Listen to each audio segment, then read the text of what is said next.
how SBA loans compare to traditional bank loans. So traditional bank loans, typically their interest rates are a little bit higher. In some cases, you might find traditional bank loans require a more significant down payment.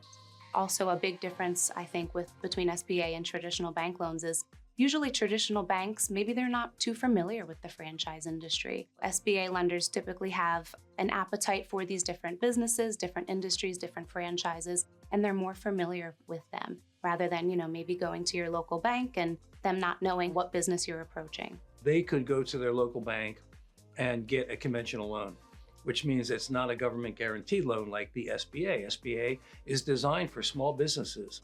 SBA guarantees the lender up to 85% of the loan if unfortunately it ever goes into default. The rates are going to be a little more favorable and the term's going to be much more favorable.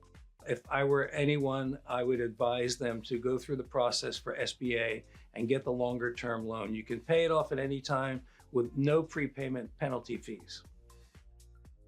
Let's talk about personal guarantees when it comes to SBA financing.